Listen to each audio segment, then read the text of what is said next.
Satu provinsi, 35 kabupaten dan 5 kota yang memiliki hanya satu pasangan saja sebagai peserta pilkada. Kenapa kota-kota kosong ini masih terus bergelimpangan di berbagai daerah, padahal syarat sudah dipermudah lewat putusan MK. Assalamualaikum warahmatullahi wabarakatuh. Selamat malam pemirsa. Tema yang saya sampaikan tadi di awal menjadi tema perbincangan kita di Apa Kabar Indonesia Malam kali ini bersama saya Putri Viola. Dan bersama saya Ken Ane, kita juga akan menghadirkan informasi soal apa yang terjadi di Serang, Banten pemirsa, di mana sejumlah anggota DPRD Serang, Banten ini menggadaikan SK pengangkatannya sebagai anggota DPRD ke bank untuk melakukan pinjaman. Selengkapnya kami hadirkan untuk Anda di Apa Kabar Indonesia Malam.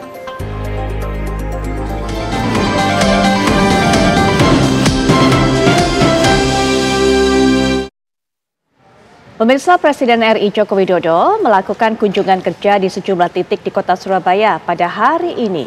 Ya, salah satu agenda kunjungan kerja Presiden Joko Widodo meresmikan Rumah Sakit Kementerian Kesehatan, Rumah Sakit Kemenkes. Dalam sambutannya, Presiden menekankan pentingnya peningkatan layanan kesehatan masyarakat untuk mengurangi jumlah pasien berobat ke luar negeri. Presiden Joko Widodo didampingi oleh Ibu Iriana Joko Widodo meresmikan Rumah Sakit Kementerian Kesehatan atau RS Kemenkes di Surabaya, Jawa Timur. Presiden RI Joko Widodo menekankan dengan hadirnya rumah sakit dengan fasilitas dan layanan berkualitas, RS Kemenkes dapat mengurangi minat masyarakat Indonesia untuk berobat ke luar negeri dan lebih memilih untuk berobat di dalam negeri. Rumah Sakit Kemenkes ini didanai dengan anggaran sebesar 1,6 triliun rupiah untuk pembangunan dan 386 miliar rupiah untuk peralatan medis. Kunjungan kerja Presiden RI Joko Widodo ke Jawa Timur ini dilakukan selama 2 hari, mulai Kamis hingga Jumat hari ini.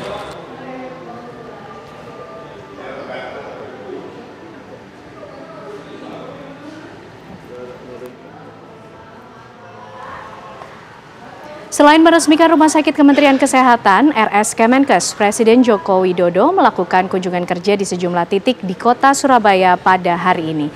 Ada peristiwa menarik saat Presiden mengunjungi Pasar Soponyono.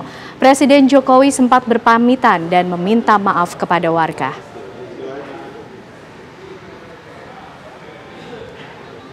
Presiden RI Joko Widodo didampingi oleh PJ Gubernur Jawa Timur Adi Karyono serta Wali Kota Surabaya Eri Cahyadi mendatangi Pasar Soponyono, Surabaya, Jawa Timur. Selain mengecek sejumlah harga pangan, Presiden RI Joko Widodo juga menyerahkan bantuan modal kerja dan bantuan langsung tunai kepada para pedagang di Pasar Soponyono. Kunjungan kerja Presiden Joko Widodo ini sekaligus menjadi momen bagi Joko Widodo berpamitan kepada masyarakat. Presiden sengaja berpamitan ke warga karena ia akan purna tugas sebagai Presiden pada 20 Oktober 2024 mendatang. Usai mengunjungi Pasar Soponyono, rombongan Presiden Joko Widodo menuju Juanda untuk meresmikan flyover di Juanda yang dibangun sejak September 2022 lalu.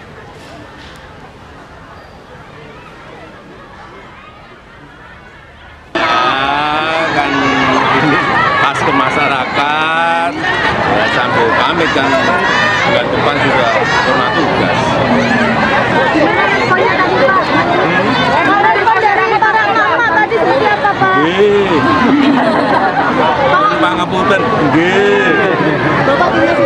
Setelah dari Brunei Darussalam, Menteri Pertahanan sekaligus Presiden terpilih Prabowo Subianto langsung bertolak ke Laos. Ya, Prabowo melakukan kunjungan kehormatan kepada Presiden Republik Demokratik Rakyat Laos, yaitu Thongloun Sisoulith, dan Perdana Menteri Laos Sonexay Sivandon di Laos pada Jumat pagi. Kedatangan Menhan Prabowo disambut langsung oleh Presiden Sisoulith dan berikut dengan jajar kehormatan. Keduanya kemudian berbincang hangat membahas isu-isu strategis guna memperkuat kerjasama Indonesia dan Laos khususnya di bidang pertahanan. Dalam pertemuan ini Prabowo menegaskan akan terus berkomitmen melanjutkan hubungan kerjasama yang baik dan sudah terjalin lama dengan Laos dalam berbagai aspek bidang kedepannya. Selain kolaborasi pertahanan, Prabowo menyatakan kesiapan Indonesia menyumbangkan keahlian dan sumber daya dalam upaya penanggulangan dan bantuan bencana.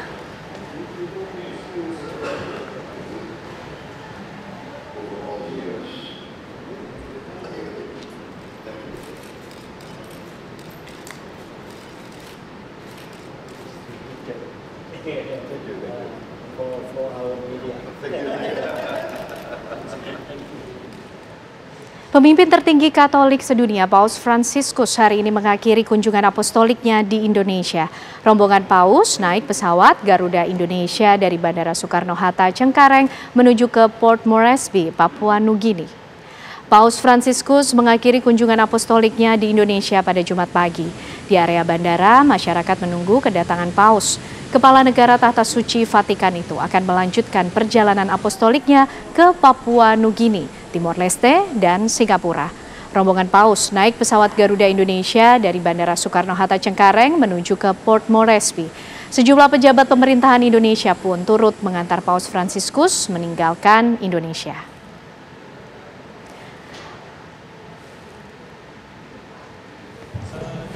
Ya, sebelumnya Paus Fransiskus juga sempat melakukan kunjungan ke Masjid Istiqlal Jakarta pada Kamis pagi. Kedatangan Paus diiringi dengan tabuhan marawis dan juga pemberian bunga serta disambut langsung oleh Imam Besar Masjid Istiqlal Nazaruddin Umar.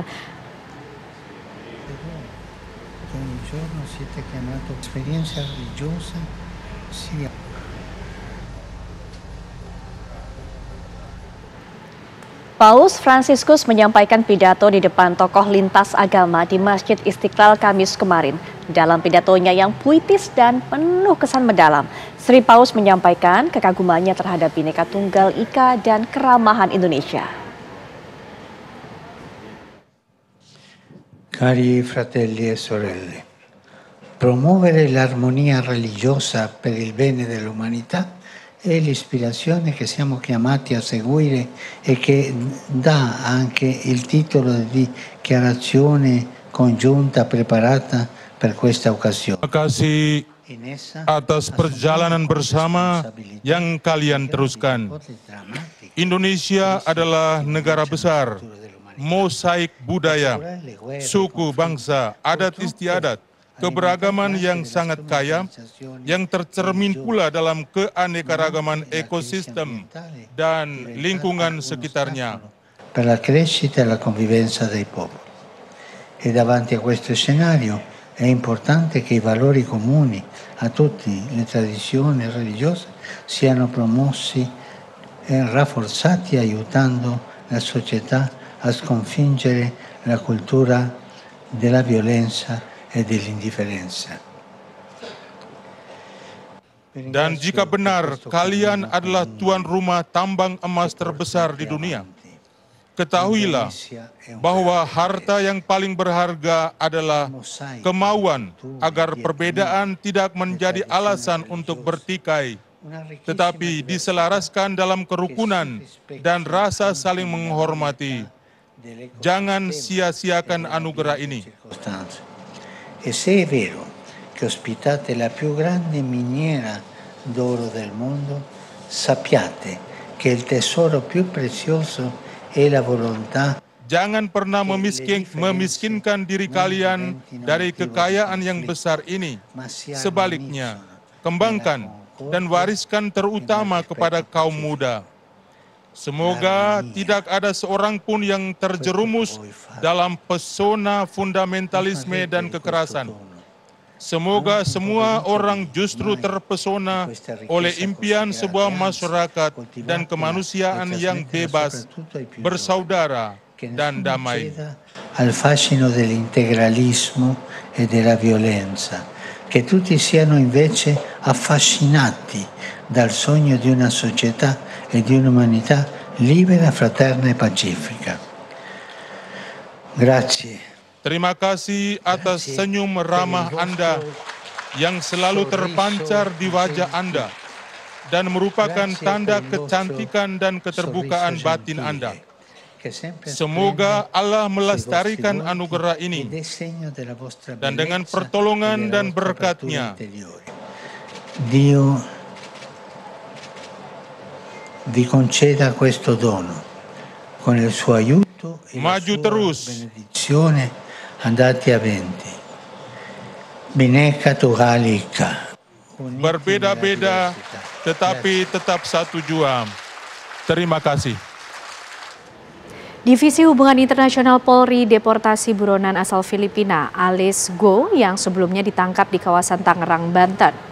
Deportasi yang dilakukan pihak kepolisian ini, pemirsa, tentunya dilakukan setelah serangkaian proses pencarian dan pengejaran dan juga merupakan hasil kesepakatan antara pihak kepolisian Indonesia dan Filipina yang dibahas dalam pertemuan antara pejabat otoritas negara Filipina dan kepolisian Indonesia. Pihak otoritas Filipina membawa Alice Guo ke Kedutaan Besar Filipina untuk dibuatkan paspor dan rencananya akan langsung diterbangkan ke negara Filipina. Alice Guo ditangkap lantaran pihak kepolisian Filipina meminta bantuan pihak kepolisian Indonesia untuk menangkap Alice Guo lantaran terjerat kasus hukum di Filipina.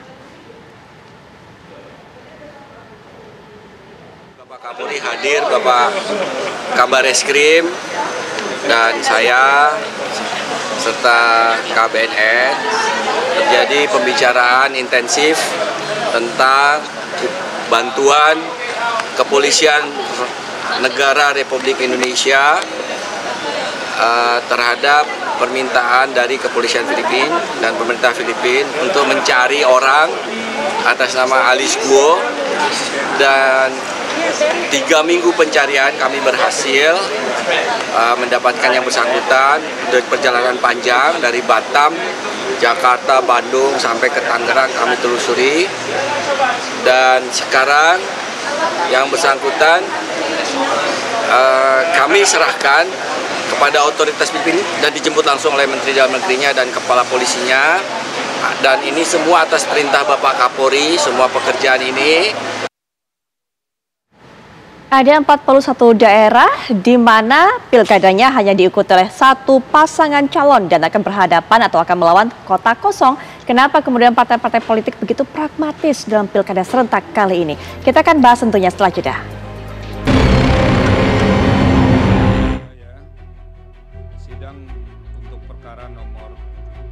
Putusan Mahkamah Konstitusi yang mempermudah syarat percalonan kepala daerah ternyata tidak berdampak cukup signifikan untuk menekan munculnya kota kosong dalam gelaran pilkada serentak tahun ini. Tercatat 41 wilayah hanya memunculkan satu pasang kandidat kepala daerah dan wakilnya. Angka ini meningkat cukup drastis dibandingkan pada pilkada 2015 yang hanya 3 daerah, 2017 9 daerah, 2018 dan 2020 sebanyak 16 dan 25 daerah. Jika sebelumnya persyaratan pencalonan begitu menjadi kendala bagi partai politik mengusung jagoannya, namun kini putusan MK justru menjadi ironi. Partai politik tetap memilih berkoalisi demi mengusung calon yang dianggap berpeluang menang, meski sang calon bukanlah berasal dari kader internal partainya. Alhasil bukan tidak mungkin jika peristiwa kemenangan kota kosong di Pilwalkot, Makassar pada 2018 kembali terjadi. Meski sudah ada aturan yang mengatur jika kota kosong menang, namun KPU belum sepenuhnya dapat memutuskan langkah berikutnya sebelum berkonsultasi dengan DPR.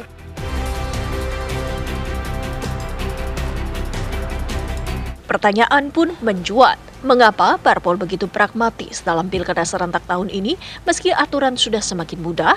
Perlukah undang-undang pemilu direvisi kembali demi membatasi calon tunggal menjamur di pilkada yang akan datang? Syaratnya sudah dipermudah dengan keluarnya putusan MK yang memudahkan setiap partai politik untuk bisa mengusung calonnya masing-masing, meramaikan dan juga berpartisipasi dalam pilkada yang akan digelar secara serentak pada November mendatang. Tapi hingga saat ini, hingga bahkan perpanjangan pendaftaran para cakada ditutup kemarin.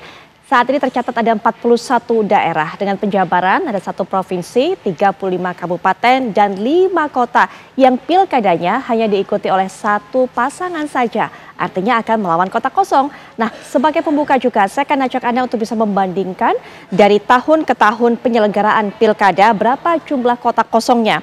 Pada tahun 2015 ada 3 daerah, kemudian pada tahun 2017 ada 9 daerah, lalu pada 2018 ada 16 daerah, dan pada tahun 2020 ada 25 daerah.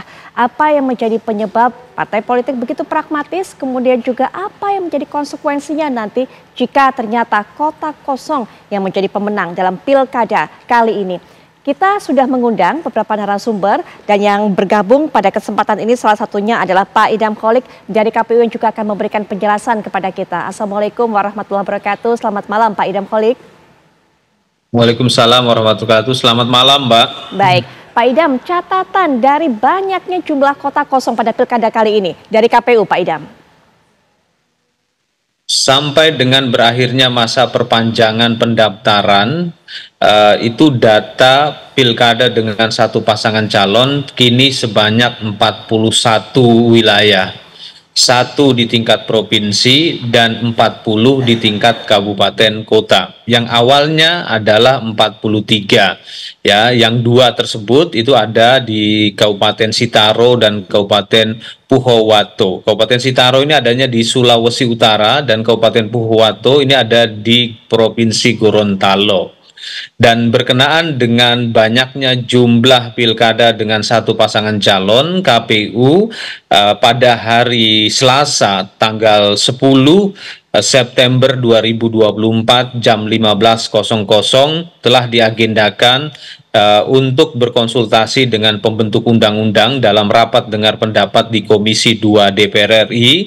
Dalam rapat dengar pendapat nanti, KPU akan menyampaikan pandangannya mengenai pasal 54D ayat 3 Undang-Undang Nomor 10 Tahun 2016, yang dimana apabila perolehan pasangan calon dalam pilkada calon tunggal itu kurang dari 50%, maka pilkadanya akan dilaksanakan dalam pemilihan berikutnya, yang dimana undang-undang mengatur ada 2 alternatif pelaksanaan pilkada yang diulang tersebut.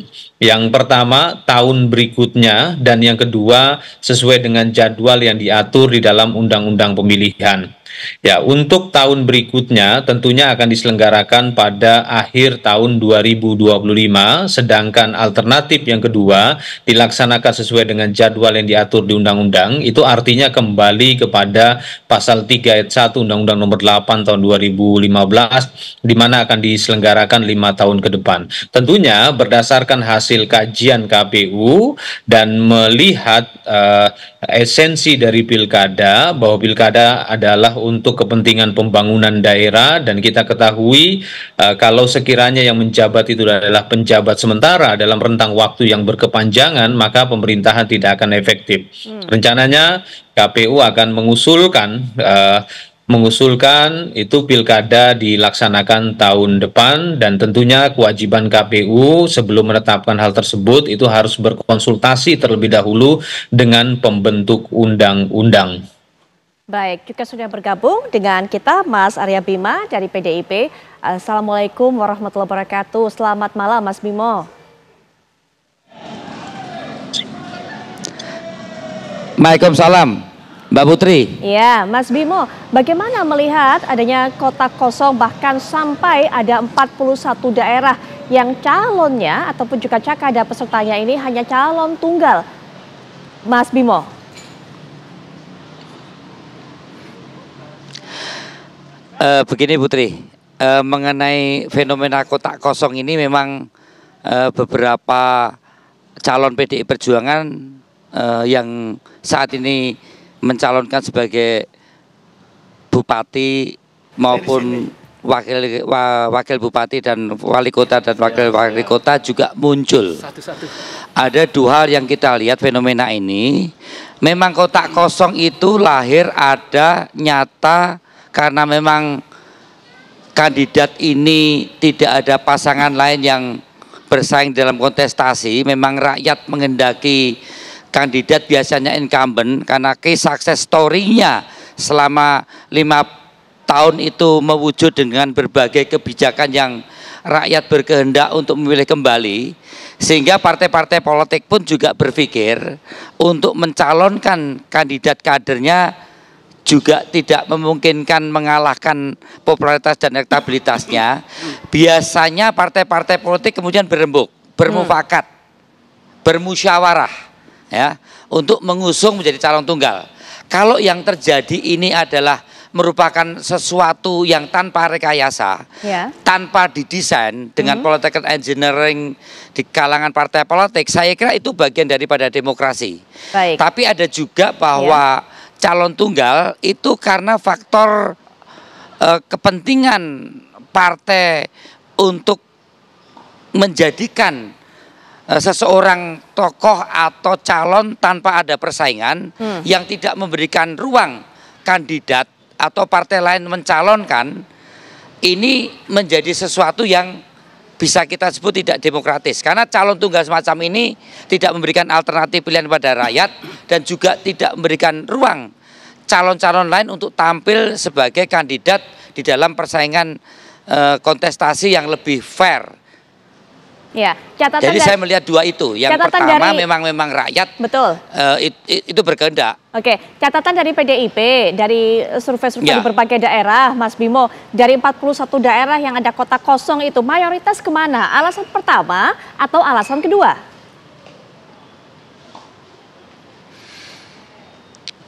Kalau yang terjadi saat ini, beberapa memang muncul karena yang bersangkutan adalah bupati incumbent atau wali kota incumbent yang memang mempunyai sukses story. Jadi saya melihat ada dua kelompok ini dan saya juga mencermati ada yang memang itu bertentangan dengan prinsip demokrasi, ada yang memang karena itu adalah bagian daripada demokrasi. Ya, saya melihat itu. Baik. Ada dua hal yang saya lihat dicermati oleh PDI Perjuangan, dan PDI Perjuangan melihat threshold yang diturunkan menjadi 7%, 7% ini menjadi sangat menarik. Hampir saja PDI Perjuangan hanya bisa mencalonkan kurang lebih 180 cakada dari 140 yang waktu itu kita mempunyai 20% threshold untuk bisa mencalonkan. Kemudian sulitnya mencarikan pasangan karena faktor tingginya threshold, hampir-hampir saja kita gagal mencalonkan cakada kita karena faktor threshold. Tapi karena ada perubahan keputusan Mahkamah Konstitusi, sekarang hampir sekitar 400 cakada kita bisa ikut berkontestasi. Oke, baik. Jadi saat ini kecil sebenarnya kalau kita banding dari 41 cakada dari 400, sekitar 425 pilkada yang ada di Indonesia. Ya, baik. Nah, kita sudah kedatangan para narasumber lainnya, sudah bergabung dengan saya tentunya sebagai pengamat politik. Sudah ada Bang Ray Rangkuti. Assalamualaikum warahmatullahi wabarakatuh, Bang Ray. Kemudian juga akan memberikan pandangannya, suaranya dari PKS. Nanti kita juga akan tanya tentunya Bang Ray. Beliau ini sebagai juga anggota DPR Komisi 2 nanti, karena tadi sudah dikatakan oleh Pak Idam akan berkonsultasi juga ke Komisi 2. Sudah ada bersama saya Bang Mardhani Alisera. Assalamualaikum warahmatullahi wabarakatuh. Malam Bang Mardhani. Bang Mardhani, bagaimana kemudian lihat hal ini? 41 kota kosong padahal sudah dipermudah peraturannya bagi partai-partai untuk mengajukan calon lewat putusan MK. Tapi masih tinggi loh sebenarnya 41 ini. Angka 41 tinggi, Putri. Dan kita sedih. Karena demokrasi itu esensinya kontestasi. Memberikan lebih banyak pilihan buat masyarakat. Kalau di teori ekonomi makin banyak warung tuh makin kompetitif harganya. Dan makin ada kontestasi karya dan gagasan sama track record. Kami di Komisi 2 tentu mencermati ini. Dengan Idam dan teman-teman KPU kita sudah coba buka, tapi memang ada satu aturan di PKPU bahwa mereka yang sudah mendaftarkan secara bersama itu tidak bisa menarik kembali dukungannya kecuali atas kesepakatan bersama. Nah, nanti maksudnya dudukan parpol ini entitas privat apa entitas publik. Kalau di entitas privat, misal saya privat, sudah Bang Ray dengan Putri udah bikin kesepakatan, saya nggak bisa menarik diri. Karena kita sudah buat kesepakatan kalau itu privat. Tapi kalau dia adalah entitas publik, sebetulnya tidak ada masalah. Karena dia lebih terikat kepada publik untuk melakukan kontestasi yang baik. Nah, tentu Putri dan teman-teman kalau tahu 36 triliun biaya untuk pilkada serentak kita besar sekali. Sayang sekali kalau kota kosongnya banyak. Baik, 41 angkanya menyedihkan, miris kalau kata Bang Mardhani. Tapi di beberapa daerah PKS sepertinya kalau tidak ada putusan MK ini bisa juga mendorong dan juga mendukung salah satu calon saja bersama dengan para partai-partai lainnya begitu. Termasuk juga di Jakarta sebenarnya Bang Mardhani. Betul. Nah, itu yang kami ada pada posisi misalnya gini. Kan keputusan MK itu 20 Agustus ya Put ya. Daftarnya 27. 1 minggu itu rata-rata koalisi itu sudah terbentuk. Kami sudah melakukan proses, ada yang pertengahan, ada yang 3/4, gitu loh. Kalau yang masih awal kita bisa tarik diri, karena bagaimanapun ada etika. Nah, beberapa itu sudah separuh lebih. Kalau sudah separuh lebih dengan ada kasus MK keluar 6,5 sampai 10, kami tentu pertimbangkan bagaimana suasana di koalisi yang ada. Nah, tentu harapan kami dengan keputusan MK mudah-mudahan nanti menjadi norma tetap dalam perundang-undangan itu di 2029. Apalagi kalau itu diterapkan juga kepada Pilpres, kita akan berhadapan dengan sebuah situasi yang jauh lebih baik di 2029. Baik, Bang Rey, benar Bang Rey, catatan Bang Rey. Memang karena para partai ini terlalu mepet antara keluarnya putusan MK dengan pendaftaran sehingga susah untuk menarik diri dari koalisi. Ada berbagai macam etika dan pertimbangan-pertimbangan lainnya untuk bisa mengusung calonnya sendiri. Saya kira ada 3 faktor. Faktor pertama memang waktu mepet, ya, sehingga sulit bagi partai-partai itu mengatur strategi baru untuk mendorong kandidat baru gitu. Yang kedua adalah soal sudah ada komitmen dari awal bahwa memang apapun yang terjadi mereka berkoalisi. Nah, apa isi komitmen itu ya bisa macam-macam. Apakah dapat menteri misalnya, apa dapat ini, kita nggak tahu apa faktor-faktor dari itu. Nah, yang ketiga yang agak alami sih, yang alami itu yang nggak ada pilihan lah, memang harus bersama dia karena elektabilitasnya terlalu tinggi gitu. Sehingga kalaupun misalnya di 0% kan pun belum tentu ada orang mau melawan yang bersangkutan, karena udah terlalu tinggi. Tapi itu yang tadi disebut oleh Mas Bima itu yang alami. Betul. Nah, cuma dari 41 ini, sekarang 41 ya, bukan 43 ya. Bukan, sudah dua jadi orang, ada 2 yang daerah sudah menambahkan calonnya. Kalau begitu. Dari 41 ini, saya kira ya, kalau saya baca-baca lagi tuh, mungkin hampir 80%-nya itu by rekayasa. Karena situasi kotak kosong ini sekarang sudah bagian dari pemenangan, strategi pemenangan. Jadi bukan lagi karena, tadi kan disebut oleh Mas Bima tadi itu, yang baik alami itu ya kan, karena memang nggak tersaingi dia, elektabilitasnya udah di angka 60-70% gitu, udah susah ya, buang-buang uang, tenaga, pikiran kalau kita nyalonin lagi misalnya begitu. Nah, kalau yang 80% ini menurut saya by design sudah menjadi gaya nih, bagian dari pemenangan. Caranya adalah ya, borong semua partai politik. Nah, ini yang sebetulnya membuat kita agak miris karena kalau ini jadi model gitu, implikasinya sangat serius menurut saya ke depan itu gitu. Karena ini bukan lagi pada konteks yang kita sebutkan tadi ya. Orang nggak lagi berpikir tentang prestasi, orang nggak berpikir tentang track record. Karena apa? Karena dia tahu nanti 5 tahun ke depan tinggal borong partainya kok. Yang penting itu kita punya modal besar lah. Kira-kira begitu tuh. Nah, ini menghilangkan banyak hal sekali. Nah, oleh karena itu tadi kan misalnya kalau ditanyakan ini 41 ini gede nggak mengidak? Kalau dilihat dari 1 dia gede, tapi kalau dari 100 dia turun. Karena asumsi sebelum putusan MK itu, ada dugaan kita ini sekitar 100 daerah yang kotak kosong ini. Nah, setelah ada putusan MK itu, nurun sampai 50%. Jadi artinya, dari mana kita lihatnya? Kalau kita lihatnya dari kasus 2017, 2020 itu kan sekitar 23 daerah kan, atau 25 daerah. Ya tentu ini tinggi, naik 2 kali lipat gitu. Tapi kalau kita lihat dari fenomena awal yang sebelum putusan MK itu ada, kemungkinan besar ada di sekitar 100 daerah, dia putusan MK itu sudah sangat besar menyelamatkan kemungkinan terjadinya praktek kotak kosong. Nah, yang lebih bisa kita katakan putusan MK itu menyelamatkan karena di beberapa provinsi gagal kotak kosong itu. Padahal sudah ada beberapa skenario untuk membuat kotak kosong di beberapa tempat atau di beberapa provinsi gitu ya. Misalnya di Jakarta non independen hampir kotak kosong kan. Di Banten kira-kira juga hampir kotak kosong. Nah, di Jawa Barat kemungkinan juga hampir kotak kosong. Nah, setelah MK ini PKS mencalonkan sendiri ya kan bersama dengan Nasdem dan seterusnya gitu. Nah, sekarang kita bersyukurnya tinggal di 1 provinsi. Saya nggak tahu 1 provinsi ini yang 2 yang sudah terisi itu atau tidak, saya kurang paham. Tapi catatannya sekarang yang kita tahu itu tinggal 1 provinsi dari sekitar asumsi kita 5 sampai 6 provinsi. Karena tersatu Kalimantan Selatan seingat saya. Kalimantan Selatan, Kalimantan Timur itu punya potensi untuk jadi kota kosong juga. Tapi dengan putusan MK ini akhirnya dapat bahasa yang paling tepatnya itu demokrasi ini terselamatkan lah gitu. Hanya ada 1 provinsi memang yang sekarang kota kosong. Tinggal 1 provinsi. Dari asumsi 5 ya. 5 provinsi yang kemungkinan kota kosong saat itu gitu. Dan itu di provinsi yang gede loh. provinsi yang strategis kayak hampir Jakarta gitu ya, hampir di Banten, hampir di Jawa Barat. Baik. Itu posisi ini yang gede-gede itu, yang ikonik lah. Jadi kalau sampai kotak kosong di daerah-daerah itu kan implikasinya tuh gede banget secara nasional gitu, secara politik, dan memang sudah semestinya harus dihindari itu, khususnya di Jakarta. Jakarta itu kan harus jadi role model lah. Betul, bagaimana jadi demokrasi itu dikelola. Iya, karena semua perhatian kan ke sini kan. Baik. Nah, itu mestinya dibuat sebagai role model bagaimana demokrasi itu bekerja gitu. Ya, soal implikasi akan diperdalam nanti di segmen berikutnya.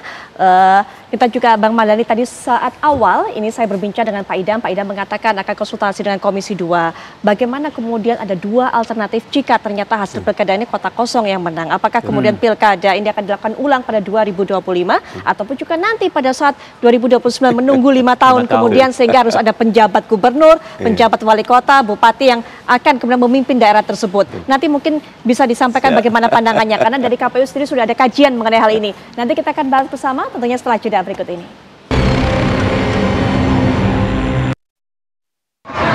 Ya memang kenyataan di lapangan seperti itu. Juga kosong pun juga ada proses demokrasinya. Saya kira dari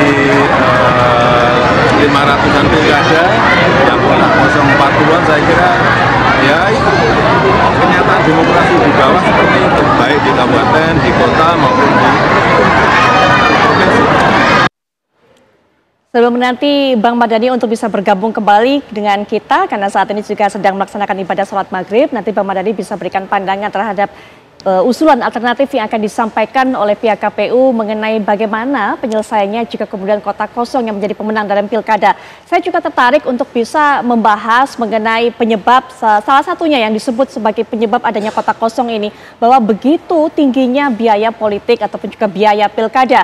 Mas Bimo, gosip-gosipnya, Mas Bimo, isu-isunya ini untuk bisa mendapatkan tiket dari partai-partai agar bisa maju di pilkada, ini harus mengeluarkan para cakadas itu bahkan sampai 500 juta rupiah per kursi untuk bisa menjadi cagup ataupun juga mungkin calon wali kota, sementara untuk bisa menjadi cagup bahkan harus mengeluarkan 1 miliar per kursi untuk bisa mendapatkan dukungan dari partai-partai agar bisa berkoalisi. Betul nggak seperti itu isunya di lapangan, Mas Bimo?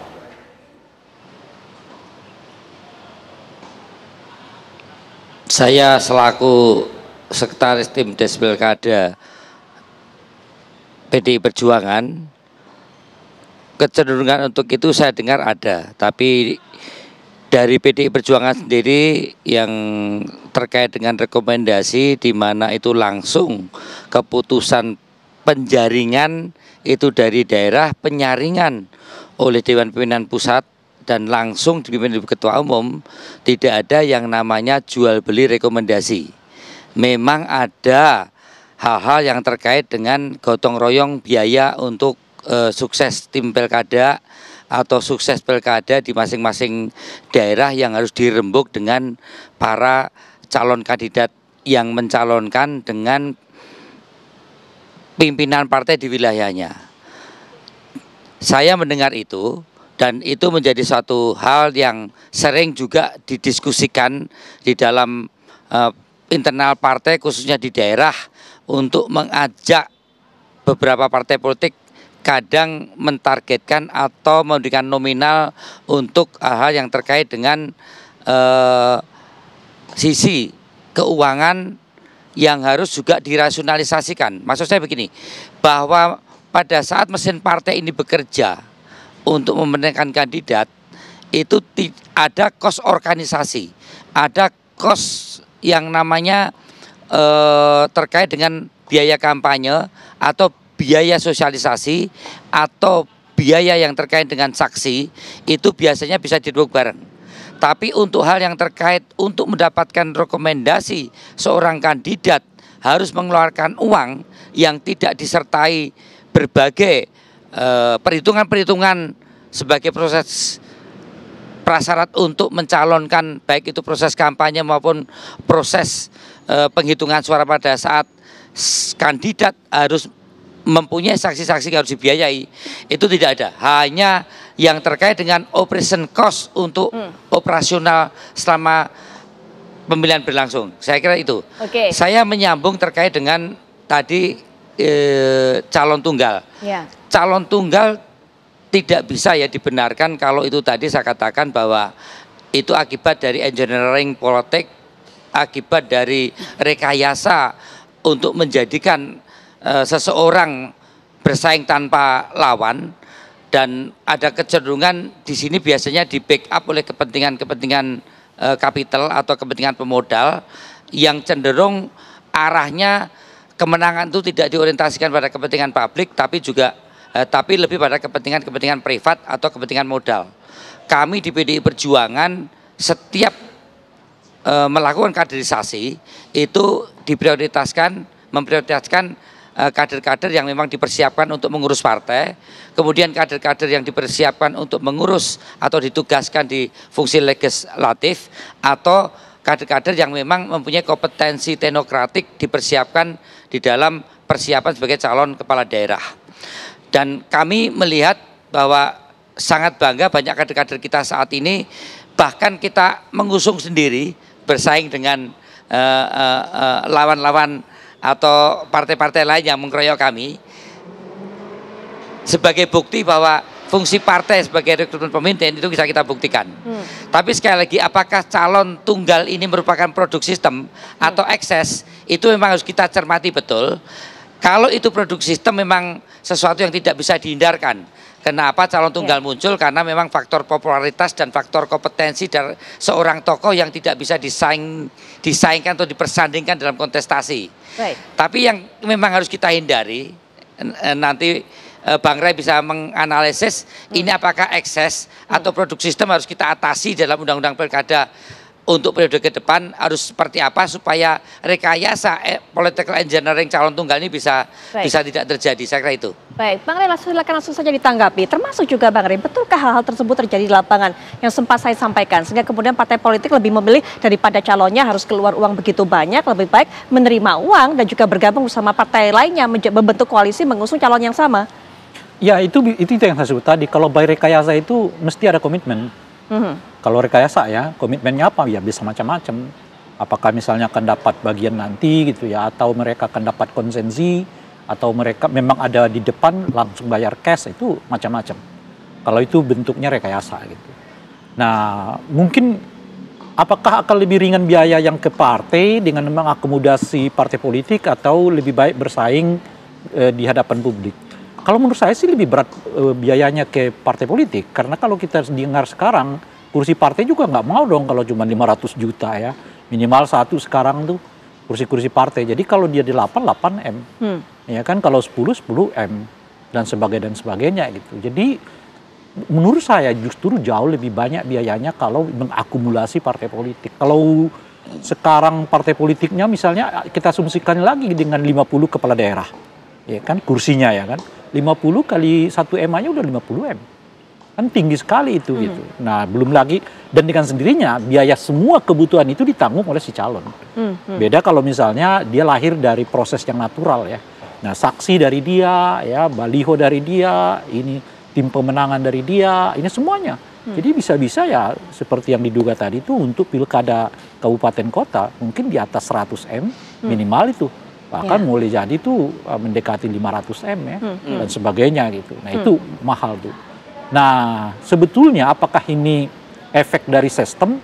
Nah, ini kan persoalannya kan begini. Dulu kita itu kan hampir tidak memperkenalkan ini, yang disebut dengan kotak kosong ini kan. Tapi tiba-tiba ada persoalan di lapangan. Pertama adalah sang kandidat memang betul-betul berhalangan ikut serta. Karena cuma ada 2. Gitu. Nah, bagaimana cara mengatasinya? Kalau betul-betul cuma hanya ada satu pasangan calon, karena sudah masuk tahapan gitu. Nah, begitu, nah muncullah ide yang sekarang disebut dengan kotak kosong, dan harus dicermati ya, penggunaan kata kotak kosong itu sebetulnya penolakan. Itu. Kenapa kita sebut kotak kosong itu? Supaya kita cegah jangan sampai memang cuma ada satu, cuma ada tunggal gitu. Jadi sebetulnya pasangan tunggal ini mau ditanda kutip ya, diremehkan posisinya dengan menghadapkan dengan kotak kosong. Malah sekarang mereka lebih merasa nyaman kalau dia melawan kota kosong. Oke, Pak Mardhani juga mungkin temuan-temuan ini di daerah, termasuk juga isunya ini yang juga terdengar adalah PKS, kemudian itu juga yang terjadi saat di Jakarta, ditawari sesuatu, termasuk juga ada hubungannya dengan bagaimana nanti bergabung dengan kabinet di pemerintahan berikutnya, sehingga akhirnya mengusung calon yang ada sekarang begitu, yaitu RK dan juga Suswono. Kalau PKS karena dari awal kita ingin maju kader dan melihat popularitas elektabilitas, diambil posisi wakil. Kepada Mas Anies ditawarkan Ustadz Sohibul Iman, tapi sampai waktu yang kita harapkan bisa segera terbentuk belum terbentuk. Kim mengusulkan, mau nggak ke sini? Tawarannya menarik. Kang RK juga kan kepala daerah berprestasi, dan PKS melihat ini bisa membawa Jakarta juga berprestasi, maka diambil opsi itu. Jadi buat PKS dengan Mas Anies bagus, dengan Ridwan Kamil bagus, tetapi yang saat itu datang proposalnya memang proposal yang Ridwan Kamil lebih cepat. Baik, Pak Idam, sebenarnya ada tidak aturan-aturan yang mengatur seperti ini, termasuk juga penggunaan money politik di fase-fase awal, apalagi tadi sudah sempat saya katakan di awal banyak isu berkembang, harus mengeluarkan duit yang begitu besar untuk bisa mendapatkan tiket rekomendasi dari partai-partai, Pak Idam. Undang-Undang Pilkada mengatur secara jelas tentang larangan penerimaan imbalan dalam proses pencalonan oleh partai politik atau yang disebut dengan istilah kandidasi buying. Hal ini diatur di dalam pasal 47 ayat 1 Undang-Undang Nomor 8 tahun 2015. Kemudian di dalam pasal 187B Undang-Undang Nomor 10 tahun 2016 itu dijelaskan tentang sanksi pidananya mulai dari 36 bulan sampai dengan 72 bulan atau denda 300 juta sampai dengan 1 miliar. Jadi sanksinya sangat jelas sebenarnya, dan tentunya hal ini merupakan kewenangan atributif dari Bawaslu ya, karena memang Undang-Undang Pilkada memberikan kewenangan atributif kepada Bawaslu untuk melakukan pengawasan. Kami percaya rekan-rekan Bawaslu itu juga melakukan pengawasan terhadap proses kandidasi ini, dan sampai saat ini memang belum ada ya yang sekiranya memasuki proses penanganan hukum, dan ya kami yakin partai politik juga dapat mengetahui tentang norma-norma tersebut karena memang undang-undang pilkada diproses di DPR dan yang membuat juga para legislator. Baik, kita akan jeda sejenak, nanti setelah jeda kita juga akan bahas mengenai bagaimana kelanjutannya jika ternyata kota kosong yang menang dalam pilkada-pilkada daerah. Sudah ada kajian dari KPU, Bang Mardhani nanti bisa berikan pandangan, tapi setelah jeda berikut ini, kami segera kembali.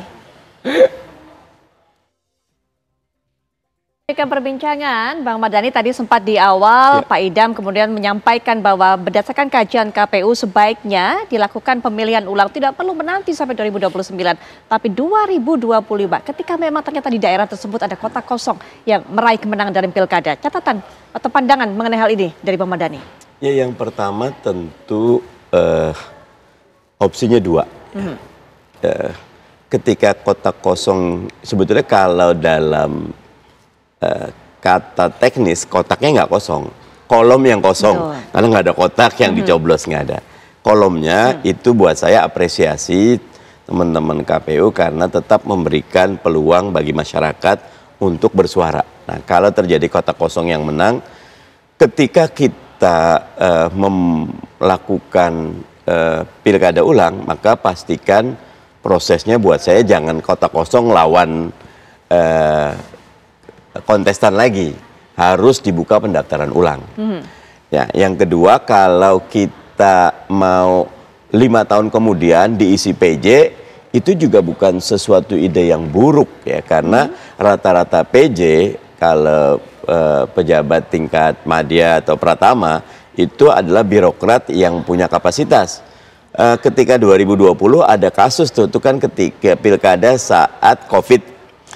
Dan beberapa PJ kepala daerah justru berkinerja jauh lebih baik ketimbang bupati wali kotanya, karena sebagai birokrat dia tahu bagaimana menangani krisis COVID saat itu.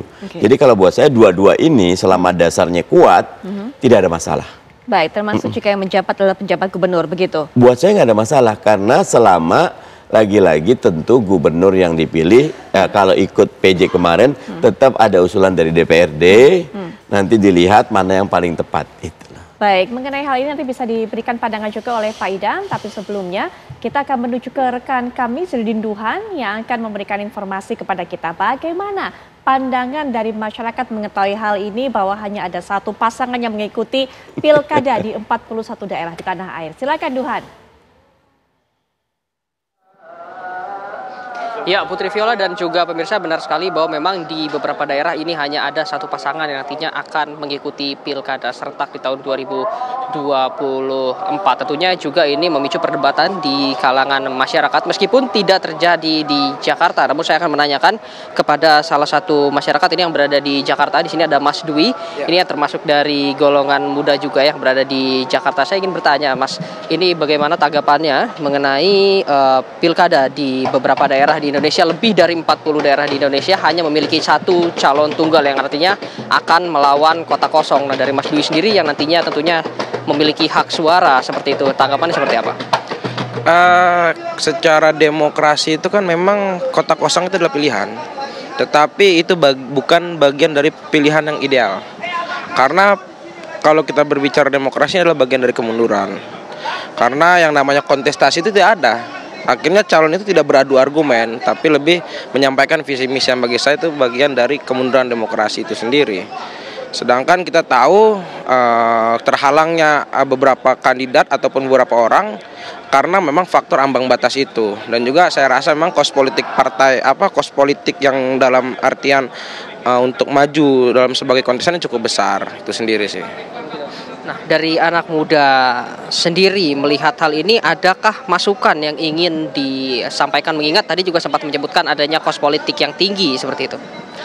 Kalau kita kan sebenarnya anak muda ini kan bicara soal gagasan gitu, bicara soal adu argumen, gimana kita duduk bersama kandidat-kandidat itu ya kita menyampaikan apa yang kita inginkan dan sebagainya. Tapi kita bicara kos politik kembali lagi, ini bicara soal rasional politik, dan pada faktanya kondisi politik Indonesia hari ini membutuhkan biaya kos yang sangat tinggi itu loh, sehingga kemajuan dalam artian anak muda untuk bisa berkontestasi tanpa bantuan ekonomi yang sangat tinggi ini saya rasa itu nihil gitu loh, sehingga kita tidak lagi mengedepankan gagasan.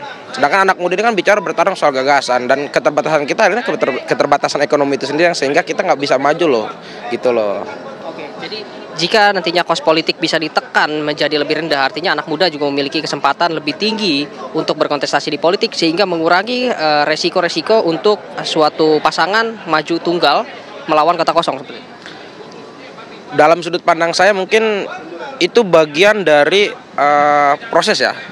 Tapi baik lagi bicara soal kos politik, atau mungkin ketika kos politik ini ditekan, atau mungkin kita memakai sistem cara kos politik anak muda nanti akan dibiayai oleh negara. Yang bertarung adalah benar gagasan gitu loh. Sehingga anak muda itu berani bertarung, sampaikan visi misi itu sendiri. Terima kasih, Mas. Nah, selanjutnya saya juga akan bertanya kepada salah satu warga yang berada di sini. Kali ini bukan dari golongan muda, namun lebih senior seperti itu. Nah, saya ingin bertanya kepada Pak Alwi. Pak, seperti apa tanggapannya mengenai beberapa daerah yang calonnya adalah calon tunggal dan akan menghadapi kota kosong?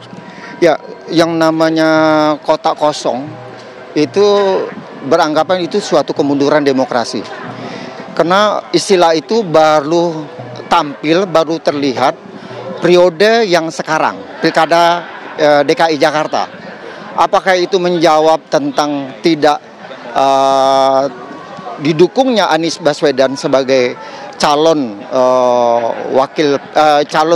gubernur DKI, atau tidak didukung oleh partai politik yang selama ini mengusungnya Pak Anies Baswedan, itu tidak mendukung gitu loh. Nah, apakah itu salah satu solusinya? Saya anggap itu bukan suatu solusi gitu loh. Terima kasih, Pak Alwi. Ya, Putri Viola dan juga pemirsa, itu dia tanggapan dari beberapa masyarakat yang berada di Jakarta yang memang menyebut ini merupakan suatu kemunduran dalam demokrasi, yang mana dengan adanya batasan ini membuat beberapa pihak ini tidak dapat mencalonkan, sehingga membuat politik atau demokrasi yang berada di Indonesia ini tidak semenarik atau tidak seramai dulu lagi. Untuk sementara itu informasi yang dapat kami sampaikan, saya kembalikan ke studio. mendengarkan bagaimana pandangan dari masyarakat. Mas Bimo sekarang, bagaimana Mas Bimo? Jika kemudian di daerah tersebut masyarakat ternyata lebih banyak untuk bisa memilih kertas yang tidak bertuliskan nama, foto ataupun juga surat suara kosong, apakah memang lebih baik jika pilkadanya diulang pada tahun 2025 sesegera mungkin atau memberikan kesempatan kepada BJ baik itu penjabat gubernur, bupati, wali kota untuk bisa memimpin daerah tersebut hingga 2029 dilaksanakannya pilkada di jadwal berikutnya? Mas Bimo. Ya, itu sesuai dengan aturan yang ada, Mbak Putri. Tapi catatan bahwa kalau kotak kosong yang akhirnya menang itu menunjukkan bahwa calon tunggal ini hasil rekayasa. Calon tunggal ini hasil kong-kali-kong elit dengan partai politik di daerah yang tidak memberikan ruang partai politik atau kandidat lain untuk bersaing. Rakyat akhirnya menunjukkan ekspresinya melawan kandidat calon tunggal dengan memenangkan kotak kosong. Ini menunjukkan sebagai bentuk satu kemunduran demokrasi. Tapi kalau kotak kosong itu adalah suatu yang alami, yang original rakyat, pasti tidak akan menang kotak kosong. Inilah yang saya katakan, apakah ini ekses atau ini produk dari satu sistem yang kita buat. Kalau kotak kosong itu menang, berarti ini hasil daripada rekayasa yang tidak alami, hasil kong-kalingkong, hanya ingin berusaha mengegolkan salah satu tokoh dengan tidak memberikan ruang kepada kandidat lain atau memborong partai politik hanya mengusung salah satu kandidat. Inilah yang tentunya akan menjadi langkah koreksi kita yang setiap 5 tahun kita evaluasi undang-undang pemilihan umum. Dan kemudian apakah setelah kotak kosong itu kita adakan pemilihan ulang atau kemudian menggunakan PLT 5 tahun ke depan, saya kira Komisi 2 sesuai dengan aturan yang ada akan mengevaluasi. Tetapi cermin dari buruknya demokrasi yang kita lakukan apabila itu terlihat kotak kosong yang menang. Ini adalah bentuk-bentuk kartel politik terjadi, bagi-bagi kekuasaan terjadi, dan ini perlu kita evaluasi. Baik. Apakah sistem yang sekarang ini akan mempermudah kartel politik atau kong-kalingkong antar tokoh dan partai politik untuk mengusung kotak kosong, namun rakyat tidak bisa lagi dibodohi. Perlawanan bahwa itu rekayasa, bahwa itu political engineering untuk mengusung calon tunggal adalah bukti rakyat menyoblos kotak kosong. Ini akan terlihat dalam pilkada besok. Baik, Pak Idam, KPU memang sudah punya kajian, tapi kalau dikatakan pandangan dari Bang Mardhani tadi bahwa tidak ada salahnya memberikan kesempatan kepada para penjabat, baik itu gubernur, wali kota, bupati, untuk bisa diberikan kesempatan memimpin daerah tersebut. Ya, tentunya saya tidak punya kapasitas untuk mengcounter pendapatnya Bang Mardhani Alisera pada forum ini. Yang jelas kami nanti akan sampaikan di dalam forum rapat konsultasi dengan DPR dan pemerintah. Ya, kalau tadi kami sempat sampaikan, ya kami berencana akan mengusulkan tahun depan karena pertimbangan pertama, pemilih atau masyarakat di daerah berhak memiliki kepala daerah berdasarkan hasil pilkada, ya, dan ini tentunya dalam perspektif kedaulatan pemilih sebagai rakyat di negara demokrasi. Dan kalau kita bicara dalam komparasi kewenangan yang dimiliki antara kepala daerah yang terpilih dengan penjabat sementara, sudah pasti ada perbedaan yang cukup kontras. Nah, oleh karena itu kami memandang ya menjadi efektif pemerintahan daerah ini kalau sekiranya dipimpin langsung oleh kepala daerah berdasarkan hasil pilkada. Nah, sekali lagi kami tegaskan, kami akan menyampaikan atau akan mengatur secara resmi pasca KPU berkonsultasi dengan pembentuk undang-undang. Baik, Pak Idam, terima kasih sudah meluangkan waktunya Pak Idam untuk bisa memberikan pandangannya mengenai hal ini kepada kami. Kita akan terus tunggu termasuk juga bagaimana hasil nanti konsultasi yang dilakukan oleh KPU dengan Komisi 2 DPR. Sekali lagi terima kasih Pak Idam Khalid. Kami akan kembali lagi setelah jeda termasuk juga dengan perbincangan ini pandangan dari Bang Renati. Bagaimana kemudian kelebihan kekurangannya dengan adanya dua alternatif tersebut sebagai solusi sesaat lagi. Sebelum jeda tadi saya sudah sampaikan pertanyaan kepada Bang Ray Rangkuti, mana kemudian pertimbangannya kurang lebihnya begitu untung ruginya menurut Bang Ray, alternatif-alternatif yang disodorkan jika memang kotak kosong ini menang di berbagai daerah? Saya kira ada 3 alternatif dan 3 alternatif itu punya istilah tersendiri tapi punya implikasi tersendiri juga.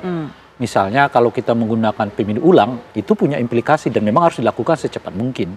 Dari 1 tahun atau 1,5 tahun setelah itu nanti dilihat teknisnya lah. Misalnya 1 tahun itu memungkinkan nggak surat suara dicetak, ya, macam-macam dan seterusnya itu gitu ya. Tapi implikasinya apa? Yang namanya pemilu ulang tidak boleh menyertakan kandidat yang lain. Jadi tetap aja si kandidat yang sama dengan kotak kosongnya diadu lagi gitu loh. Namanya pilkada ulang tuh. Nah, tapi kalau kita mau katakan pilkada yang dipercepat, ya itu bisa 2 tahun setelahnya gitu ya, setelah pilkada itu. Nah, itu artinya memungkinkan untuk merekrut lagi calon-calon. Artinya pilkada yang dipercepat itu seperti pilkada normal, cuman waktunya dipercepat. Yang mestinya 5 tahun menjadi 2 tahun kan, misalnya begitu ya. Dan yang ketiga ya normal, yang normal itu ya 5 tahun seperti yang disebut tadi oleh Pak Mardhani Alisera. Nah kalau normal ya semuanya normal seperti yang kita alami saat ini gitu. Dan pemilu normal itu boleh jadi kotak kosong juga masih terjadi gitu. Nah ini yang mana yang mau dipakai? Kalau konteksnya 1 tahun tapi istilah yang dipergunakan pemilu ulang, ya itu sama dengan sama aja dengan pasangan ini ngadu dengan apa namanya kotak kosong lagi. Gitu. Nah, kalau kita mau yang lebih baik supaya ada tandemnya yang lebih manusia gitu loh, kira-kira bukan kotak kosong gitu. Saya kira istilah yang bisa dipergunakan itu adalah pilkada yang dipercepat. Bagaimana dengan pertimbangan kajian dari KPU bahwa para warga ini masyarakat berhak untuk mendapatkan pemimpin oleh sosok yang bisa yang dipilihnya? Ya itu makanya kalau Anda mau pakai pemilu ulang, ya dia tetap lawan kotak kosong karena nggak memungkinkan kandidat lain untuk masuk, hanya mengulang kembali 2 kontestan ini gitu, satu kontestan dengan kotak kosong ini, namanya pilkada ulang kan. Nah sudah hampir bisa dipastikan lah kotak kosong si orangnya bakal menang, orang nggak akan mau pemilik kotak kosongnya kan. Nah, tapi kalau kita mau supaya kotak kosong ini dihindari gitu ya, sebaiknya menurut saya pilkada normal tapi yang dipercepat. Dan oleh karena itu saya menawarkan bukan 1 tahun, 2 tahun setelah pilkada. Nah, itu satu. Nah, yang kedua, saya setuju tadi dengan Pak Mardhani Alisera, jangan dikampanyekan bahwa kalau kotak kosong ini menang, kita akan dapat PJ. Itu akan lebih buruk daerah itu daripada kepala daerah yang dipilih melalui pilkada. Loh, kalau dia cuma beraninya melawan kotak kosong, itu berarti tidak boleh jadi tidak lebih baik dia dari PJ itu. Dia cuma ini kan ya kandidat-kandidat yang melawan kotak kosong ini, menurut saya bukan petarung. Ya, kalau dia petarung kan mestinya dia datang ke daerah itu nantang nih, yang mana yang paling kuat di daerah ini kan gitu. Atau setidaknya setara lah sama dia. Tapi kalau dia melawan kotak kosong, memang dia bukan petarung. Nah, apakah seorang kepala daerah yang bukan petarung akan lebih baik dari PJ gitu loh. Nah, oleh karena itu saya sendiri dalam posisi sedang mengkampanyekan 2 hal. Pertama adalah datang ke TPS, ya kan, apa namanya, buktikan Anda berdaulat. Dengan cara apa? Dengan cara ya melawan kandidat yang kotak kosong dan melawan kandidat yang merupakan apa namanya itu rekayasa partai politik. Nah itu buktinya pilkada ini harus jadi wahana di mana orang memperteguh kedaulatannya dirinya. Kalau Anda main-main dengan rakyat, ya rakyat akan membalasnya dengan cara yang juga apa namanya keras, kuat gitu. Nah saya dalam posisi sekarang mengkampanyekan itu supaya jadi jangan golput. Kalau Anda golput, ya itu 41 itu dengan sangat mudah memenangkan dan ini akan jadi tren. Jadi 2024 sekarang 41 boleh jadi 2029 lebih banyak 2 kali lipat lagi. Lama-lama pilkadanya juga nggak terlalu perlu lagi gitu. Nah oleh karena itu rakyat harus datang ke TPS. Bahwa buktikan kita yang berdaulat sebagai rakyat dengan cara apa? Mengingatkan kandidat yang mau borong partai atau partai politik yang mau diborong bahwa mereka bukanlah penentu di Republik ini, yang menentukan tetap adalah rakyat. Gitu. Baik, di waktu yang terbatas ini, kami hanya bisa memberikan kesempatan kepada baik Mas Bimo ataupun juga Bang Mardhani untuk bisa memberikan pernyataan penutup. Mas Bimo terlebih dahulu, silakan Mas Bimo. Ya, kita ingat kembali ya kenapa pemilu atau pilkada itu tidak dipilih oleh DPRD di tingkatan kota kabupaten atau provinsi. Waktu itu kan kita sepakat bahwa bagaimana pilkada ini menjadi hajatan rakyat bukan hajatan elit di dalam lingkup DPRD kota kabupaten atau provinsi. Nah kalau sudah menjadi hajatan rakyat ya mari pilkada ini menjadi hajatan rakyat. Partai politiknya hanya sebagai pengusung yang punya hajatan rakyat. Kalau kemudian kotak kosong menang itu berarti perlawanan rakyat, tidak pemilu pilkada tidak menjadi hajatan rakyat, tapi hajatan partai politik atau hajatan elit yang kemudian rakyat memberontak atau melawan dengan menang kotak kosong. Saya kira itulah yang menjadi refleksi bagaimana kotak kosong akan menang dalam pilkada ke depan. Maka jangan main-main dengan rakyat, karena rakyat dari pilkada ke pilkada sudah semakin cerdas, maka elit pun juga harus semakin matang dan dewasa dalam memaknai kenapa kita akhirnya menggunakan pemilihan rakyat atau pemilihan langsung dalam pilkada. Saya kira itu. Baik, terakhir Pak Mardhani, silakan. Kita ini lagi kena middle income trap countries ya, jebakan negara berpenghasilan menengah lama sekali dari zaman Soeharto. Kita memerlukan pemimpin yang merit system, punya kapasitas, punya integritas, dan itu MK sudah bagus dengan menurunkan. Nah karena itu kalau ada kotak kosong, saya setuju, hukum saja. Biar nanti menjadi catatan bagi semua partai politik bahwa rakyat itu tidak tidur.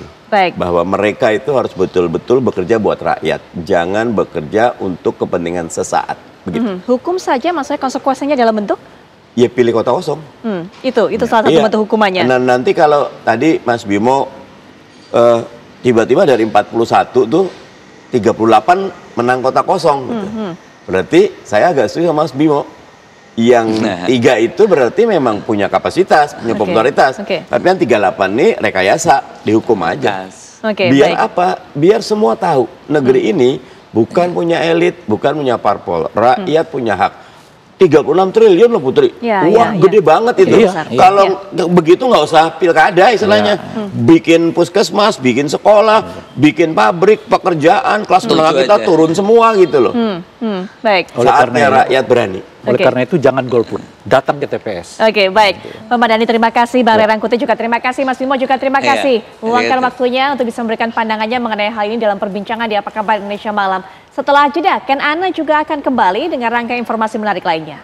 Ya, betul sekali Putri Viola dan juga pemirsa Apa Kabar Indonesia Malam. Kami tentu masih akan menemani Anda pemirsa. Kami juga masih memiliki informasi yang menarik. Setelah dilantik menjadi wakil rakyat, sejumlah anggota Dewan periode 2024-2029 ramai-ramai menggadaikan surat keputusan atau SK. Sesaat lagi selengkapnya untuk Anda. Anda masih menyaksikan Apa Kabar Indonesia Malam. Pemirsa, 4 unit rumah. Ini terjadi peristiwa yang akan kami hadirkan untuk Anda informasinya nanti. Tapi sebelumnya kami hadirkan informasi berikut ini pemirsa. Setelah dilantik menjadi wakil rakyat, sejumlah anggota Dewan periode 2024 hingga 2029 ramai-ramai menggadaikan surat keputusan atau SK. Belum juga bekerja untuk rakyat. Para anggota Dewan itu sudah berhutang untuk penuhi kebutuhannya.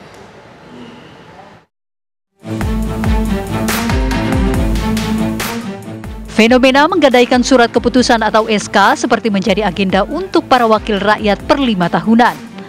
Sejumlah anggota DPRD Subang periode 2024-2029 mengajukan pinjaman ke lembaga perbankan dengan menggunakan SK mereka sebagai agunan. Para anggota Dewan itu mengaku akan mencicil hutangnya selama 5 tahun melalui mekanisme potong gaji setiap bulan sebesar 50%.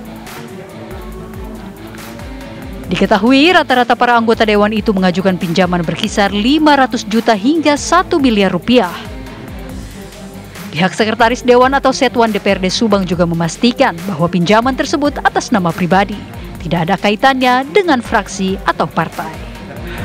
Itu jadi ada sebelum apa ya? Kalau sebelum saya mungkin itu perpanjangan ya, karena mereka setelah ditetapkan juga mereka waktu itu mungkin menjelang lah istilahnya menjelang. Kalau yang ke saya itu setelah mereka ini ya artinya mungkin di bawah 10 lah kurang lebih, sisanya masih banyak.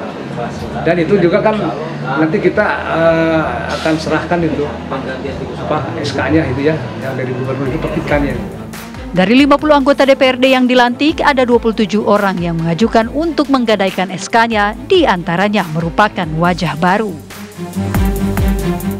Tidak hanya di Subang, anggota DPRD Kota Serang, Banten periode 2024-2029 yang baru dilantik ternyata juga menggadaikan surat keputusan atau SK pelantikan ke bank.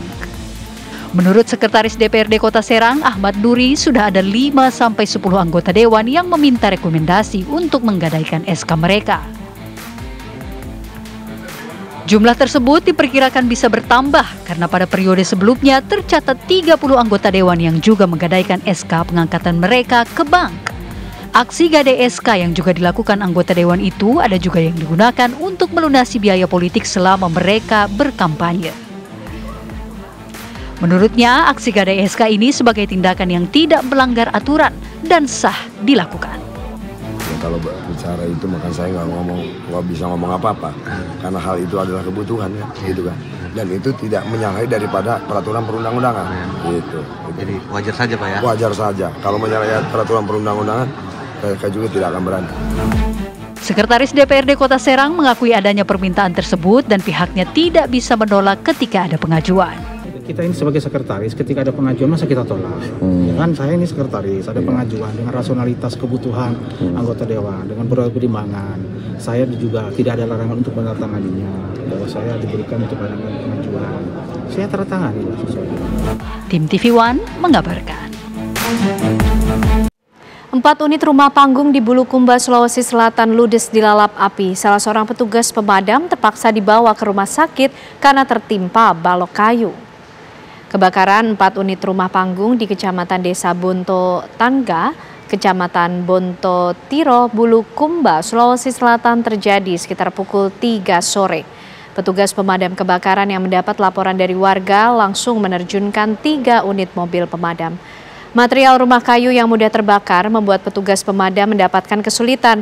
Akibatnya 1 pabrik pemotong kayu dan 3 unit sepeda motor ikut ludes terbakar. Bahkan seorang petugas pemadam terpaksa dilarikan ke Rumah Sakit Sultan Daeng Raja karena tertimpa balok kayu saat melakukan proses pemadaman. Belum diketahui pasti penyebab kebakaran ini, namun kerugian ditaksir mencapai ratusan juta rupiah.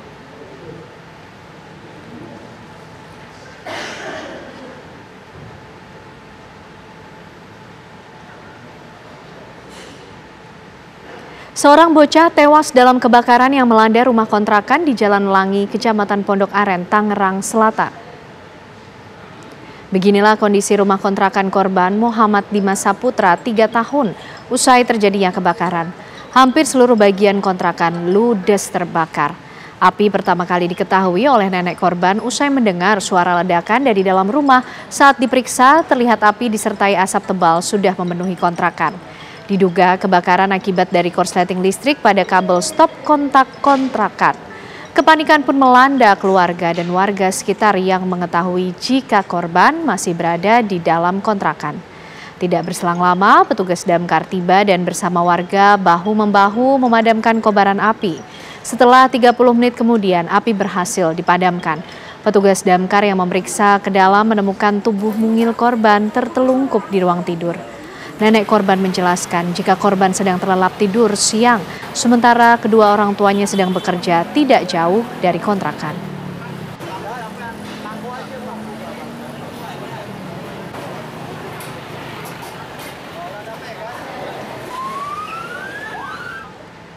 Sekelompok remaja membawa senjata tajam meneror SMK Ma'arif NU Paguyangan, Brebes, Jawa Tengah. Aksi mereka tersebut terekam kamera pengawas sekolah. 5 orang remaja yang mengendarai 2 sepeda motor terlihat berhenti di depan SMK Ma'arif NU Paguyangan, Brebes, Jawa Tengah. 2 orang diantaranya terlihat mengacungkan senjata tajam. Aksi sekelompok remaja yang belum dikenal ini membuat para siswa merasa cemas dan ketakutan. Apalagi aksi teror ke sekolah sudah terjadi untuk kedua kalinya dalam beberapa hari terakhir. Sebelumnya sekelompok remaja bahkan mengacungkan senjata tajam dan merusak papan nama sekolah hingga hancur. Pihak sekolah telah melaporkan ke Polsek setempat dan meminta polisi mengusut tuntas kasus ini.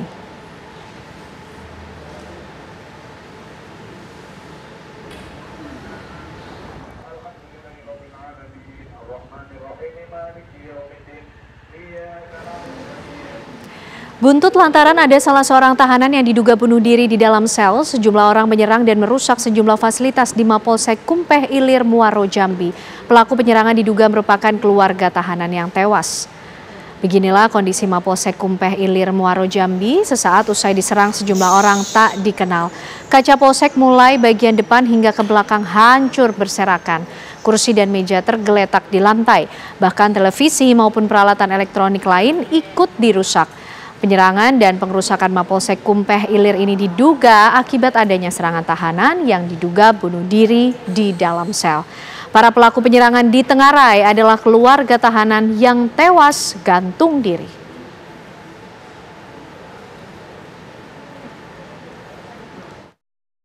Yang meninggal ini ada melakukan satu tindak pidana yang mana pada saat itu anggota polsek ya itu ada laporan dari kepala sekolah SD yang ada kehilangan barang. Sehingga itu tadi untuk prosesnya masih dalam penyelidikan. Untuk sementara yang diduga itu adalah keluarga dari almarhum tersebut. Untuk kerusakan sendiri di polsek untuk kerusakan yang sementara ini ada yang kaca-kaca pecah ya, yang mungkin yang ada di rusak.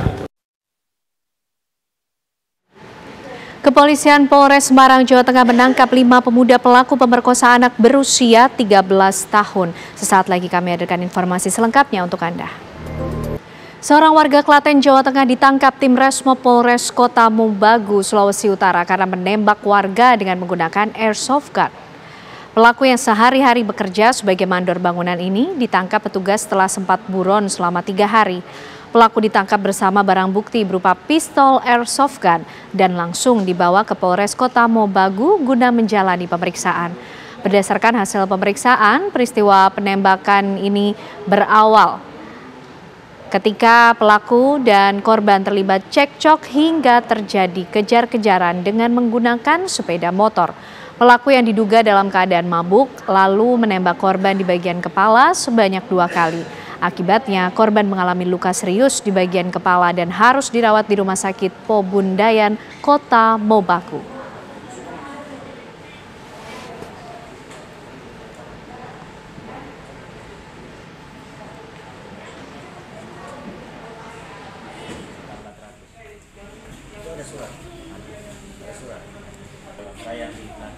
Oh, dia pemotor? Iya.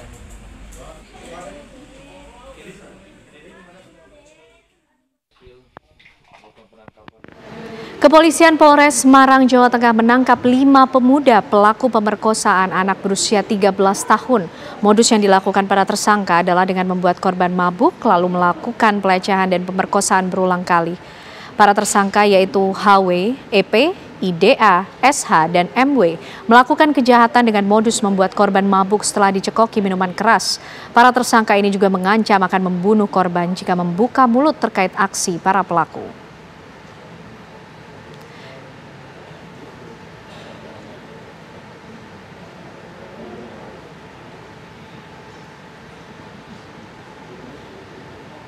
Untuk mengetahui lebih lengkap mengenai kasus ini, pemirsa, kami ajak Anda berbincang dengan AKP Aditya Perdana, Kasat Reskrim Polres Semarang. Selamat malam Pak Aditya, Pak Kasat Reskrim. Ya, selamat malam Mbak. Ya, Pak Aditya, dari mana kemudian korban dan pelaku ini saling mengenal? Jadi perlu kami jelaskan, untuk pertama kali korban dan pelaku ini kenal itu dikenalkan oleh teman pelaku. Kemudian setelah itu pelaku dan anak korban ini sering komunikasi intens melalui WhatsApp. Dan pada saat kejadian itu pelaku dan korban itu baru pertama kali ketemu. Ya. Artinya mereka ini sudah berkomunikasi cukup lama, termasuk juga dengan kelima orang pelaku juga, atau seperti apa kronologinya, Pak? Ya, untuk komunikasi itu kepada satu pelaku jamak antara korban dan salah satu pelaku. Kemudian memang sering komunikasi intens lewat WhatsApp. Akan tetapi untuk ketemu itu pertama kali pada saat kejadian itu baru pertama kali ketemu antara pihak pelaku dan juga korban sendiri, Mbak, anak korban. Oke. Bagaimana pula kemudian awal mula polisi bisa mengungkap kasus ini, Pak? Jadi bagaimana bisa ketahuan kejadian ini? Jadi 1 hari setelah kejadian tersebut, orang tua anak korban ini mengecek HP anak korban. Kemudian di sana didapati salah satu chat antara korban dan pelaku. Di sana chat tersebut berbunyi, jangan kasih tahu siapa-siapa. Setelah itu akhirnya dari orang tua korban menanyakan kepada korban maksud dari isi chat tersebut. Kemudian akhirnya anak korban ini bercerita semua kejadian. Setelah itu langsung melapor ke Polres Semarang. Demikian, Mbak. Modus seperti apa yang digunakan oleh para pelaku ini, Pak, terhadap korban? Jadi untuk modusnya dari para pelaku ini awalnya memaksa korban untuk minum minuman keras. Setelah itu, dan juga para pelaku ini ikut minum minuman keras juga. Kemudian karena para pelaku ini sudah sedikit dipengaruhi alkohol, akhirnya kelima pelaku ini memaksa korban untuk melakukan hubungan persetubuhan ataupun pencabulan tersebut, Mbak. Oke, bahkan informasinya juga dilakukan di lokasi yang berbeda? Betul, jadi untuk lokasi itu ada 3 lokasi, Mbak. Yang pertama itu di dekat Bendungan, Kecamatan Pringapus, kemudian yang kedua itu di rumah kosong di Kecamatan Pringapus juga, dan yang ketiga itu di rumah temannya pelaku di Kecamatan Pringapus juga, Mbak. Jadi 3 tempat kejadian yang berbeda. Kelima orang pelaku ini juga berarti saling mengenal, Pak? Betul, jadi untuk 5 pelaku ini sama kenal, semuanya kenal, itu sama-sama saling teman, sering ketemu bareng, sering nongkrong bareng, seperti itu, Mbak. Kondisi korban saat ini seperti apa, Pak? Kalau untuk kondisi korban saat ini, korban masih di rumah orang tua bersama dengan orang tuanya di Kecamatan Bawen. Kemudian untuk kondisi korban sendiri, korban saat ini masih mengalami trauma, Mbak, baik itu psikologis maupun trauma psikis, dan juga masih ketakutan, Mbak. Tapi untuk langkah kami dari Polres Semarang itu kita sudah meminta bantuan dari pihak Dinas Sosial, kemudian Dinas Perlindungan Anak, dan juga psikolog forensik untuk mendampingi korban guna untuk rehabilitasi psikis maupun jasmaninya korban, Mbak. Lalu bagaimana dengan hukuman yang akan dikenakan untuk 5 orang pelaku? Jadi di sini kita menggunakan 2 pasal, Mbak. Yang pertama itu menggunakan pasal 81 junto 76D Undang-Undang Perlindungan Anak, dan yang kedua itu pasal 82 junto 76E Undang-Undang Perlindungan Anak juga. Di mana di sini ancaman hukumannya itu minimal 5 tahun dan juga maksimal 15 tahun. Baik, terima kasih Kasat Reskrim Polres Semarang AKP Aditya Perdana malam hari ini sudah berbagi informasi bersama kami di Apa Kabar Indonesia Malam. Selamat malam, Pak. Selamat malam, Mbak. Ya, pemirsa, pasangan suami istri ditemukan tewas mengenaskan di rumahnya di Puri Metropolitan Cipondoh, Kota Tangerang, Banten. Polisi masih mendalami kasus tersebut. Petugas kepolisian Polres Metro Tangerang masih mendalami motif terbunuhnya pasangan suami istri di Cipondoh, Kota Tangerang. Usai olah TKP dan mencari barang bukti, petugas mengevakuasi jasad inisial PK 70 tahun dan istrinya RB 65 tahun ke RSUD Kabupaten Tangerang untuk dilakukan otopsi. Menurut keterangan warga, pasangan suami istri ini kerap cekcok dan sejak Senin hingga Kamis tak lagi terlihat. Akhirnya warga melapor ke RT dan ke Polsek Cipondoh. Benar saja, saat pintu didobrak, kedua pasangan suami istri ini sudah tidak bernyawa. RB, sang istri, ditemukan di kamar tidur, sementara PK, sang suami, ditemukan di ruang tamu. Diduga sang istri tewas akibat puluhan luka tusukan di bagian tubuhnya dan sang suami bunuh diri dengan menusukkan senjata tajam ke bagian tubuhnya. Menurut Kombes Pol Zain Dwi Nugroho, polisi masih menunggu hasil olah TKP dan barang bukti yang ditemukan. Dari hasil olah TKP sementara, korban perempuan mengalami luka tusuk di 5 titik.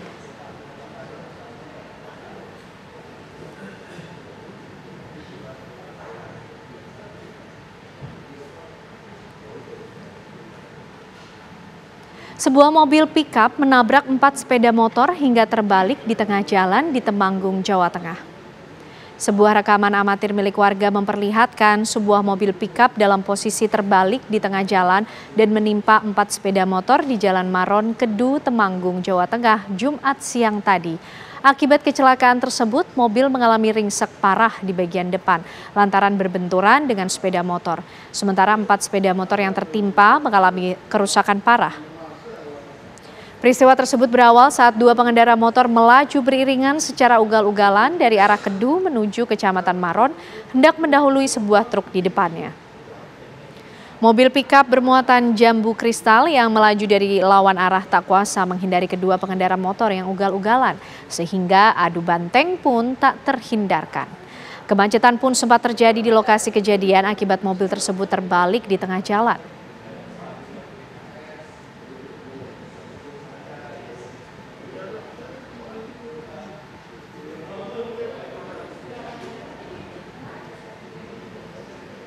Empat kendaraan yang terlibat tabrakan beruntun di Jalan Jenderal Sudirman, Kecamatan Ilir Timur 1, Kota Palembang, Sumatera Selatan. Inilah pemirsa informasinya, di mana kecelakaan berawal saat salah satu mobil baru keluar menuju jalan utama. Mobil tersebut berkecepatan tinggi sehingga menabrak satu mobil dan marka jalan, lalu kembali menabrak dua mobil. Dari kejadian ini, kemacetan di Jalan Sudirman tidak bisa terhindari lagi. 3 korban luka dibawa ke rumah sakit untuk mendapatkan pengobatan.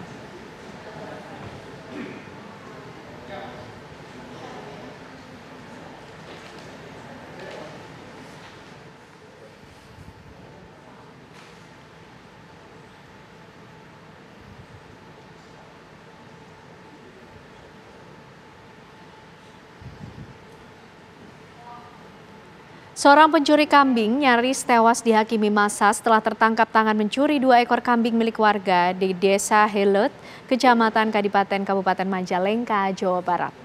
Pada Jumat pagi, polisi yang tiba di lokasi kejadian langsung menangkap pelaku. Inilah video amatir saat warga Desa Helet, Kecamatan Kadipaten, Kabupaten Majalengka menangkap pelaku aksi pencurian 2 ekor kambing milik warga. Kejadian ini terungkap ketika melihat pelaku warga Desa Cijure, Kecamatan Penyingkiran, membawa 2 ekor kambing milik warga. Modus pelaku melakukan pencurian di pagi hari di saat pemilik kambing sedang mencari rumput. Setelah dilakukan penyelidikan, pelaku kerap melakukan pencurian kambing di Desa Helet dan sebelumnya pernah tertangkap di Conggeang, Sumedang dengan kasus yang sama.